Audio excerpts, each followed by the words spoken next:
Yeah, I gotta find it as well.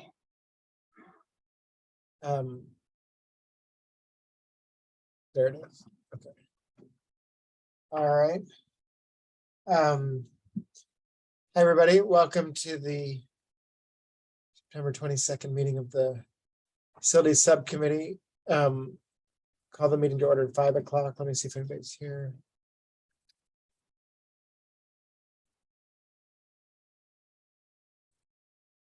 Stephanie.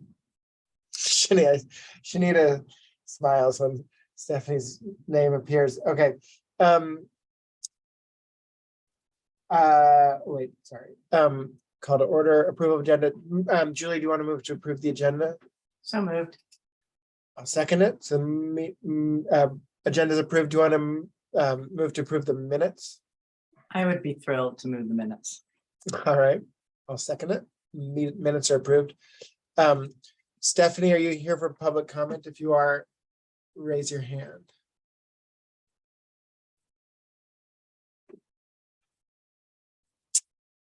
Okay.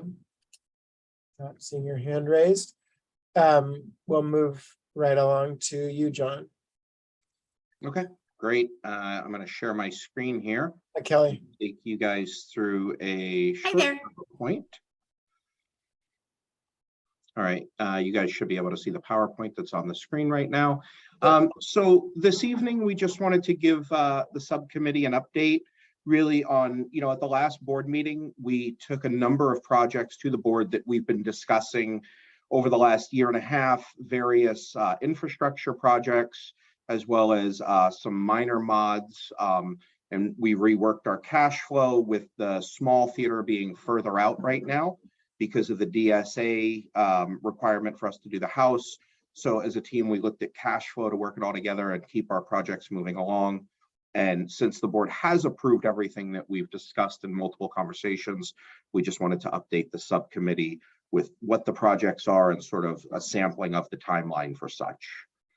So one moment.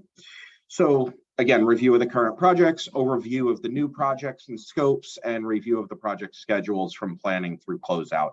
And this is particularly important just since a lot of times the public isn't familiar with the process and how long it actually takes from conception to go through design, approval, bidding, construction, and closeout.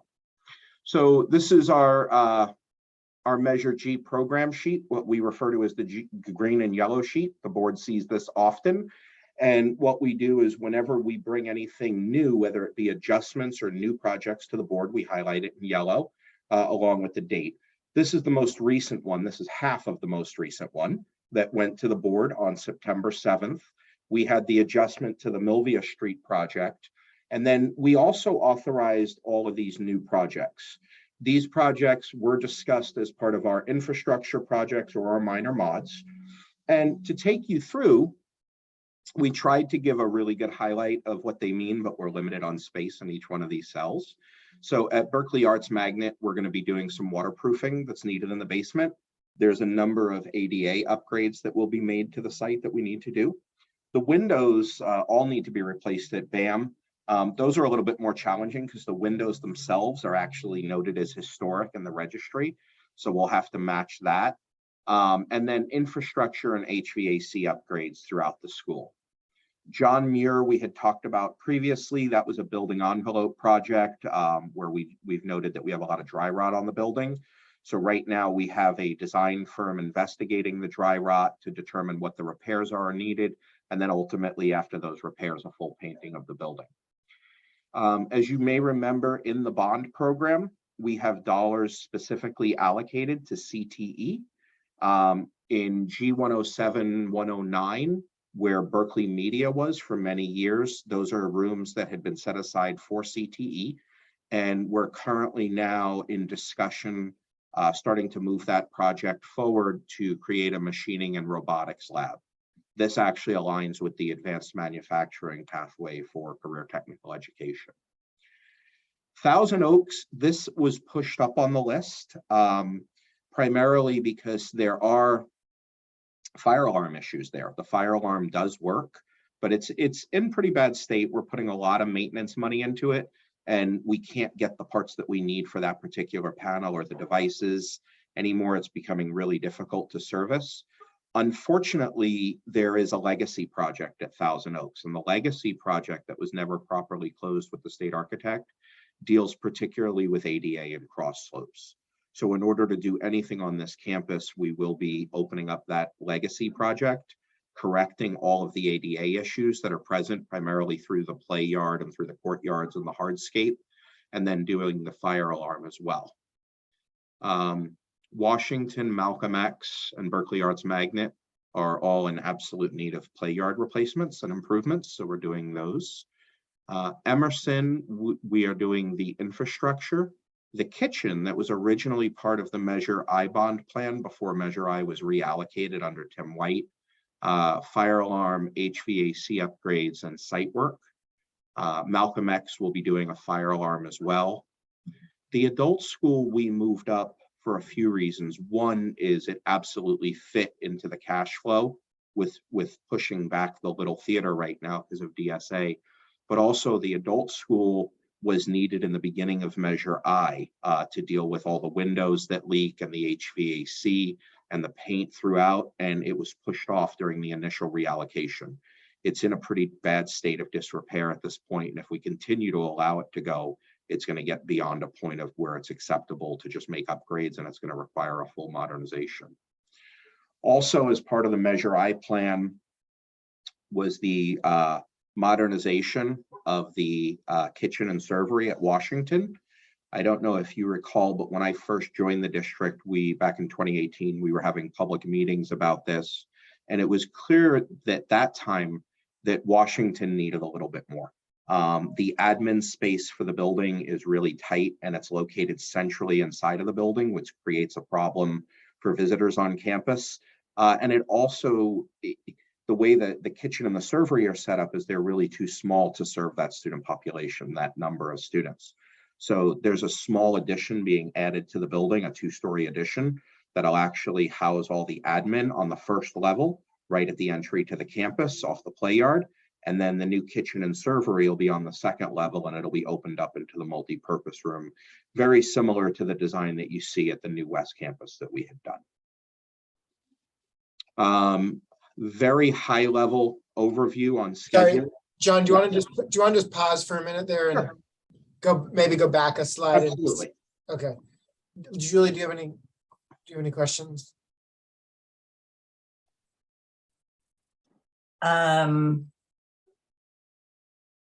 So just to check in on, I think the slide prior around the change that we approved with the Milvia Street project. Mm-hmm. I know that we were looking at getting, I know the board and you, and thank you for all your work on it, agreed that we were going to continue our dialogue and discussions with the city to see whether or not there's any feasibility for purchasing of spaces and what the implications might be there. So I'm assuming, since we just discussed it, probably not a whole lot has happened with that. But I think not in the last. I'm sorry, go ahead, Julie. I just want to, kind of this more for Ty and I, that it would be good for us to look at how we can also bring in potentially the mayor into a conversation around strategizing for that. So I just want to flag that we're still working on that. Yeah, and it's a good point. And very honestly, in the last 2 weeks or just over 2 weeks now since that board meeting, there hasn't been a lot of work just because the direction from the board was to continue in that work of conversations with the city, but also to continue with the planning for the project. The CEQA work that we're doing, the notice of project and the public meetings, the statutory meetings, those have all kicked off and they have occupied all of our time on this particular project over the last 2 weeks because there's time constraints associated with getting out the notices. But that being said, taking the conversations a little bit further, Julie, to include perhaps you and Ty, to include the city mayor and city staff, I think that's absolutely the appropriate next step to further these conversations along. Okay, great. So I'll be gone for the next couple of weeks, but Ty, I'm sure that you can follow up with figuring out who are, what the next step will be. And then, I'll be supportive in whatever way I can. Great. Thanks for raising that, Julie. And yeah, John, you and I can talk afterwards about what that would entail. Great, thank you. Any more on these, or do you want me to move to project schedule? Go one more. Can you go one more? On the Washington one, can you just give me like a rough time estimate on that one? Because that's major. Yeah, are the kids gonna be able to be there during that? Oh, here's Yeah, so the work itself, we anticipate, so we began this technically on 9/7 when the board approval went through. Okay. We anticipate, we don't have it broken down, actually we do. So we anticipate design to go through about December, and then construction will impact the school year. There's no way to get around that, but it's in a relatively small area, and it's on the corner of that property that's, oh, I'm drawing a blank on the name of the street, I'm sorry. It's one off of McKinley, the McKinley. yes, thank you. Yeah, on the McKinley side. So it's relatively easy to contain, and we'll work with the site administrator on how exactly we're going to do that. But they're not going to lose their entire hardscape or play yard or anything like that. There will be construction on the campus though. Okay. And actually, just to give a little bit of context, when we schedule these out, when we know that we're going to be doing work during school, it actually makes the schedule slightly longer, only because we're really controlling the contractor and where they can be and what they can do at certain times. So it's sort of like it's either a summer project or it's an during school project. At that point, it does elongate out a little bit so we can really respect the space of the students and staff on site. Got it. Thank you. Thanks, Kelly. I didn't notice you had jumped on, so thank you. Oh, sorry. Were you like, Oh, who's no worries. that? So on this first sheet back here, what we did is we showed the actual start dates, which are the board approval dates, and then the anticipated completion. And these are the dates with full closeout of the state architect. And as you can see, these dates range really from June of 23 going out all the way through the end of December of 27. Actually, yeah, December of 27, and that's what we're anticipating for the Little Theater right now. This is a very high level schedule, and it doesn't explain what's happening in that. So for this reason, we created the next slide, which is just sort of a sampling of what it would look like. Sylvia Mendez modernization is something that we're already working on. We're in design. We anticipate that we will be in DSA with our plans by December 1st.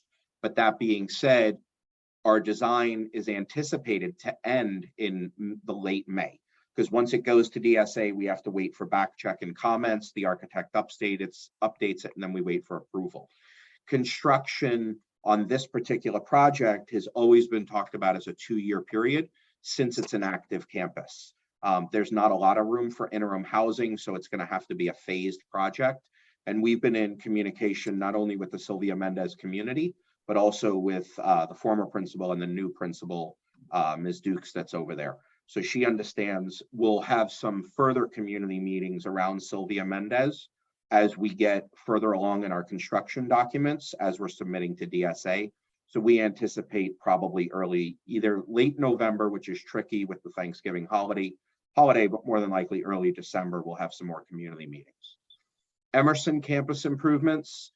We show 400 days for design. And again, that's taking us all the way through DSA, which puts us with DSA approval in March of 24. And then from there, construction to last about a year.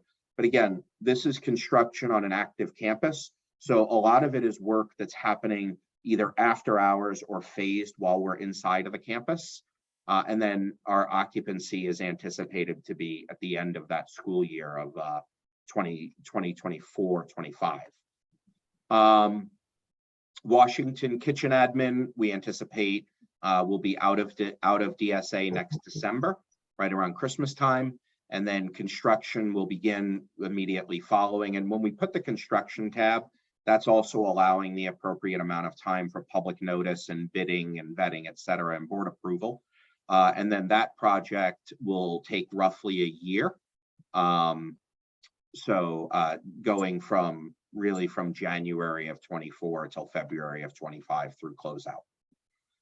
So with that, I'll open it up to any questions. I can stop sharing or go back if you'd like. But that was Okay. just, again, just sort of a high level overview of where we are right now. Julie, did you know that the PLA was on the consent calendar for the meeting last night? Okay. Yeah, so Yeah, John- I'm really sorry I had to miss the meeting due to a family emergency, but I got a number of congratulatory texts, and I do want to thank John for getting us over the finish line on that. It was really important. Thank you. It was a Herculean task, but it was a collaborative process. The Building Trades Council was wonderful to work with, right? We had a really good team on both sides, and the support that we were able to get from you, Julie, from Dr. Stevens, from Anikia Ford Morthell, right? The support has been great. And even, like I said, I can't say enough about my team. So definitely a collaborative effort, and glad that it's done. Yes, thank you. yeah, thanks so much. I should have said something in the meeting last night. I was a little out of it, but Yeah, I was going to actually call it out in my board comments, but unfortunately I wasn't there. So I might do it just like retroactively at the next meeting. Because it's a huge, it's a huge step forward in extending our PLA and having a commitment to, good paying jobs with career ladders that hopefully our graduates of our CTE program will be able to like transition into. Yeah, and one of the things, if I could, I feel like it would be appropriate to mention, Julie, really for the public, is that we were actually able to create a program, and they're still ironing out all the details of it, but where basically through our bond projects themselves, there will actually be contributions that will be made back towards the district CTE program. We already have a tremendous CTE program in the district, but this will bolster it even further. It's really an exceptional use of dollars. And the fact that it's going directly back into the classrooms is just an amazing program. So I'm really excited. And it's my understanding that we're actually the first ones to adopt a policy like this. So it's definitely something to celebrate for the board. Yeah, for sure. Thank you. I wonder if it's worth having Trish, do something about it. It's the kind of thing that people don't know much about and don't understand, but is worth celebrating for the reasons you're both saying. So I can work with Trish for, I don't know when the next A+ news or anything like that is going to come out. I can work with her on creating some copy for this. It's probably, I don't think I would have the capacity to work on it next week. And I think I'm going to have to really spend a lot of time. Just writing ask her to do a social media But- blurb on it too. Yeah, I can work with her to get something out on that. Absolutely. Julie, do you have any questions or anything about anything? I don't think so. I think it's all as expected. Let me I just have one, because there's nothing else on the agenda, right? No, this was. Did you say, if I missed this, just tell me to shut up. The current Berkeley High project, I just forget, is that the M or the A building? The A building. A building. Did you mention that already? Like what the status of that is? No, we've given status updates, but I didn't this evening. But right now we are currently still on schedule to occupy that with students for the spring semester. So move in during January. So right now, the way the schedule lays out is that all of the furniture that Shanita has been spending countless hours on the procurement and design of, she's done an amazing job. So thank you, Shanita. That's all scheduled to start actually coming in and being installed through November and December. During that time, they're anticipating to do punch walk. Now, we continue to be plagued with constant supply chain issues, right? And everybody uses supply chain issues, but it's a very real thing. So we're staying on top of the scheduling with our contractor, constantly talking about them. And what we've also done is we've directed the contractor to say, if it's a matter of staffing, or even that there's parts that you need that are in the performer support space under the stage, and those mirror parts in the classroom, put them in the classroom. My concern when we look at the schedule right now is about having that classroom wing open. And if the performer support space runs over by a month or 2 months or whatever it is because of supply chain issues, I would rather it impacts that, because that won't impact the occupancy of the building. Okay, I'm literally about to go there right now for back to school, and but it's still it's still a construction site, basically, right? Yes. Yeah, And I honestly, I have brought this up so many times. I would love nothing more than the opportunity to walk board members and part of the executive cabinet through there. When you want to go, tell me, and I would be happy to take you. You got to wear a hard hat and closed-toe shoes, so no sandals, Ty. But other than that, you can go in. well, that's a deal breaker. But what about just out in the courtyard? All the construction stuff. Like, is there? It'll be gone. But It's still there. It's still there now. So like in November or so, it'll be gone, we think. Yeah, that's the anticipation, is really through December. It's going to be moved out. You know, we Okay. had an 11-story crane out there the other day, so it's still very much a construction site. Okay. But yeah, the anticipation is that really what we're going to see happening based on how tight this schedule is pretty much up until the date of move-in, they're going to be moving out and cleaning. It's going to be really tight. So here's just one other thing related to communications and Trish, but maybe with some more lead time, which is that, this is a pretty marquee project, right? And it seems worth like asking, this is not for you and your staff, but it would be for Trish, what should we plan for the rollout of this? And like, a video. We're already on it. Okay. Yeah. So, and actually I wouldn't put this on Trish. I think that would, I don't know that would be fair. So I've been working with Kelly and her team. And one of my comments, and we wanted to do this with West Campus, but because of COVID, we couldn't, is historically when BUSD finishes projects and we open a building, and that's it. Whereas on all of our projects, what we should be celebrating is not only the success of the project, but we should be thanking the community, right, for their generosity. So Kelly and I have been talking about really opening the community theater with a lot of pomp and circumstance. We're looking at some weekends right now in January to not only do it for the BHS community, but to do it for the community at large. And the intent is actually to work with Pete from VAPA, to work with some of the other various departments of VAPA, to have our student musicians on site, perhaps some student performers, and really make it an interactive space where people can come and not only see what we built, but see how it's used and celebrate what Berkeley has really achieved together. Can we do a ribbon cutting? I would love to do a ribbon cutting. That's part of that. Is like I said, I really believe that all of our projects, but particularly this project, deserves a lot of pomp and circumstance. This project is by far not the biggest project. It's a $60 million project, but it is probably one of, if not the most complex projects for facilities people like myself, and honestly, even for most construction managers. This is a once in a career kind of project. The level of complexity that was involved with correcting the issues and rebuilding, we basically are building a ship in a bottle, right? We left the external walls and corded it. So the complexity that goes with that, tied together with the complexity of a building that began in the late 20s and didn't finish till the 40s because it was paused for a decade due to the war, it's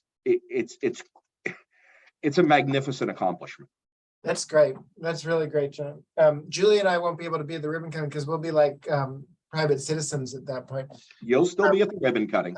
We can get invited. You just No, won't get that's to true. use the big scissors. that's what I was gonna say. BPCS owns big scissors that Do we you use really? for ribbon. Yeah, Yes. but we get to still stand with the See you ribbon. there. But I have always Absolutely. wanted to like. We can stage some photos of you cutting the ribbon. Yeah. for sure. We'll have two Not a ribbons. problem. Okay, good. Stephanie had a comment. Carol, are you there? Can you promote Stephanie? And then we'll adjourn. You there, Stephanie? You're muted. I just had a quick question. Yeah. Our advisory board people would like very much to see the A building. And I want to know if it's possible to do a tour sometime this fall. I don't know, Stephanie. I gotta think. No, absolutely. Reach out to me. I need to get an understanding of who they are, primarily because there are since it's being done as a leaseback, the site is actually under the contractor's control from an insurance perspective. And they've been really great about allowing us to bring people in, but we have to do some insurance waivers and stuff. But I would be happy to take your advisory committee through there, Stephanie. Yeah, it's primarily IATSE and I just went blank on the sound company. Myers. Myers Sound, because they're donating equipment and expertise and et cetera. So that's really who we're talking about. Maybe half a dozen people. Yes. You know what, Stephanie, it has been a week filled with really late meetings, so I'm feeling a little punchy. So I'll tell you, Stephanie, for you, anything. Don't worry about it. Just call me. I'll email you, John. Thank you. Sounds good. Thanks, We'll Stephanie. put that in, make sure that's in the minutes. You could put that in the minutes. All right, thanks, Stephanie. Anything else, anybody? All right, thanks, everybody. When is our next meeting? Oh, yeah. I don't know. And are we I'm gonna meet sorry. before you and I have transitioned off? I think we do have another 1 or 2 meetings before you guys do transition out. Let me. I probably have an October and November meeting, right? Our next meeting is November 3rd. November 3rd. That's it. That's the last one. Okay. Can we well, John, maybe I'll talk to you offline, but I in the sense of where the permitting process is at with the educator housing. Yeah, We could absolutely. do And educator housing actually, update at the next meeting. That would be great. that's on the board agenda. We're taking that to the board meeting in October. I don't remember which meeting in October off the top of my head. I'm sorry, but we're actually coming to the board in October with our workforce housing partners to give an update to the board and the community. And we can definitely include it as a subcommittee item for further discussion if you'd like, but we Okay. are bringing that to board. Great, thanks. And we should probably, even though I'm the one who always wants to make these meetings super short, we should maybe try to block off that whole hour and a half in November, because we might want to talk about more, it might, if it's since our last meeting, or transitioning to other board members being on this committee or. Well, Anyway, and if I can speak really frankly, right, I would love it if we can have that meeting as an hour and a half. And I'll tell you why. The accomplishments that facilities has been able to do really with both of you on the facilities subcommittee truly as partners, they're huge. And I think it has really set the standard for how we move our facilities program forward. And with that, what I would like to do is actually revisit some of those projects just at a very high level, just to kind of set for the purpose of this. Because a lot of times I think we have so many committees in BUSD that sometimes people lose track of why we have a committee and for what, right?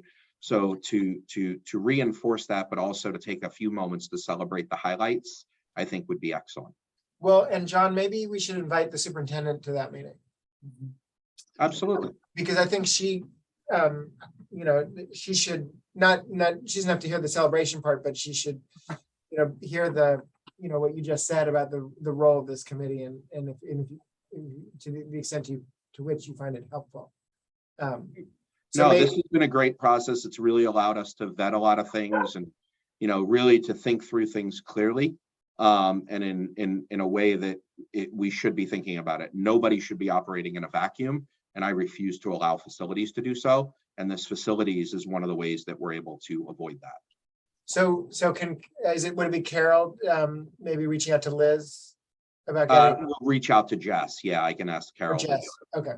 Yeah. All right. I Thanks. think you just actually asked Carol, so I don't need. Thanks, Carol. I got you, Ty. Okay. All right. Great. Carol, With thanks that, thanks I for want to say thank you to both of you, and thank you to my team as always, because they are Yes. absolutely amazing. So thank you. Thank you, guys. All right. Take care, everybody. Good night. Have a good night. Bye.